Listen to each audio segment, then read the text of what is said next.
Encore sous le choc de la disparition de son ami Toots Thielemans, Marc Danval, journaliste spécialiste du jazz, nous emmène près d'une photo. Toots a écrit pour Marc avec une belle note qui vient de loin, de là où tu trempes ta plume. Ton ami Toots. Je trouve ça formidable. Il avait un sens de la formule tout à fait étonnant. Le biographe du jazzman bruxellois se souvient encore de sa première rencontre avec Toots. C'est à une séance de dédicace chez un disquaire du centre-ville dans les années 50.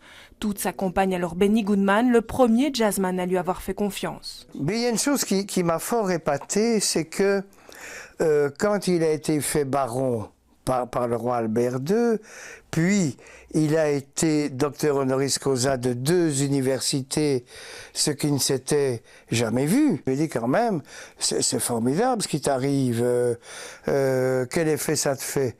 Et il m'a répondu avec son merveilleux accent bruxellois, je joue pas mieux pour ça.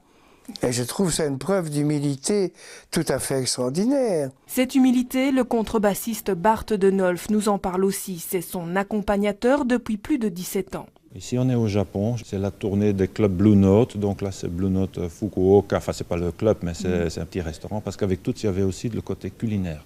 On avait toujours bien mangé. Il était toujours un tout petit peu nerveux avant de monter sur scène. Il voulait toujours savoir, c'est qui le public? C'est des gens qui connaissent le jazz ou c'est des gens qui plutôt la musique en général, comme ça. Et comme ça, il adaptait un petit peu son répertoire sur scène. Il y avait toujours un moment où Toots arrivait à nous toucher, comme le public, par les émotions, et souvent il y avait des larmes, même chez les musiciens. Des larmes, le fondateur du Saint-Just Note en verse lui aussi. Jean Demanet se souvient que le morceau Bluesette a failli devenir l'hymne de notre région. C'était un grand débat. Moi, j'étais évidemment, comme d'autres, favorable à ce que ce soit Bluesette. Bon, le problème de droit, ça n'était pas facile, mais il avait fait pas mal de concessions pour que ça puisse se faire. Malheureusement, ça n'a pas pu réussir. Voilà. Paddy Koenig, joyeux et proche des gens, Toots Thielemans nous a quittés, pas sa musique.